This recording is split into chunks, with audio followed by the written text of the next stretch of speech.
திமுக எப்பொழுதும் மக்களை நம்பி இருக்கின்றது, உழைப்பை நம்பி இருக்கிறது. எப்பொழுதும் எங்களை நீங்கள் வீழ்த்த முடியாது. எவ்வளவு முயற்சி செய்தீர்கள், அனைத்து இந்திய அண்ணா திராவிட முன்னேற்ற கழகத்துக்கு எவ்வளவு இடையூறு கொடுத்தீர்கள். பொன்மனச்செம்மல் புரட்சி தலைவர் எம்ஜிஆர் இந்த இயக்கத்தை தோற்றுவிக்கும் போது சட்டமன்றத்தில் பேசிக் கொண்டிருக்கும் பொழுது அந்த மைக்கை துண்டித்தீர்கள், அவர் மீது செருப்பை விசிறி எறிந்தீர்கள். அப்பொழுது பொன்மனச்செம்மல் புரட்சி தலைவர் எம்ஜிஆர் சட்டமன்றத்திலே குரல் கொடுத்தார். மீண்டும் இந்த எம்ஜி ராமச்சந்திரன் மக்கள் ஆதரவோடு முதலமைச்சராக நுழைவேன் என்று சபதமேற்றார். அந்த சபதத்தின்படி சட்டமன்ற பெரும்பான்மை இடங்களிலே வெற்றி பெற்று சட்டமன்றத்தில் முதலமைச்சராக, அதே போல இதயம் புரட்சி தலைவி அம்மா அவர்கள் பிரதான எதிர்க்கட்சி தலைவராக இருந்த பொழுது நானும் தேவல் சின்னத்தில் வெற்றி பெற்று எதிர்க்கட்சி தலைவராக இருக்கும் போது அவரோட பணியாற்றக்கூடிய சூழ்நிலை எம்எல்ஏவா இருந்தேன். அப்பொழுது சட்டமன்றத்திலே திமுக கட்சி சேர்ந்தவர்கள் அமைச்சர்கள் சட்டமன்ற உறுப்பினர்கள் அம்மாவை கடுமையாக தாக்கினார்கள். அவர் தலைமுடியை பிடித்து சேலையை பிடித்து இழுத்தார்கள்.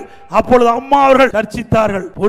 பொன்மனச்செம்மல் புரட்சி தலைவர் எப்படி சட்டமன்றத்திலே சபதம் எடுத்தாரோ அதே போல புரட்சி தலைவி அம்மா அவர்கள் என்னை தாக்கிய இந்த சட்டமன்றத்திலே மக்கள் ஆதரவோடு வெற்றி பெற்று பெரும்பான்மை இடங்களில் நான் வெற்றி பெற்று மீண்டும் தமிழகத்துடைய முதலமைச்சராக சட்டமன்றத்திலே நுழைவேன் என்று சொன்னார். அதே போல மக்களுடைய ஆதரவு பெற்று தமிழகத்துடைய முதலமைச்சராக நுழைந்த தலைவி புரட்சி தலைவி அம்மா. ஆக ஒரு கட்சியுடைய தலைவர் கட்சி ஆரம்பிக்கின்ற பொழுது எவ்வளவு இன்னலுக்கும் இடர்பாட்டுகளுக்கும் இந்த திமுக விளைவித்தது என்பதை நாம் எண்ணி பார்க்க வேண்டும். இப்பொழுது மட்டுமில்ல, பொன்மனச்செம்மல் புரட்சி தலைவர் எம்ஜிஆருக்கும் இடையூறு செய்தார்கள். இதே புரட்சி தலைவி அம்மா அவர்கள் புரட்சி தலைவி மறைவுக்கு பிறகு இந்த கட்சிக்கு தலைமை தாங்கி நடத்துகிற பொழுது இடையூறு செய்தார்கள். அதையெல்லாம் தாண்டி அதையெல்லாம் தாக்கு பிடித்து அவ்வளவு இடர்பாலில் தூளாக நொறுக்கி அனைத்து இந்திய அண்ணா திராவிடம் என்ற மாபெரும் கட்சி தமிழகத்திலே அதிக ஆண்டு ஆண்ட கட்சி அல்ல திமுக கட்சி.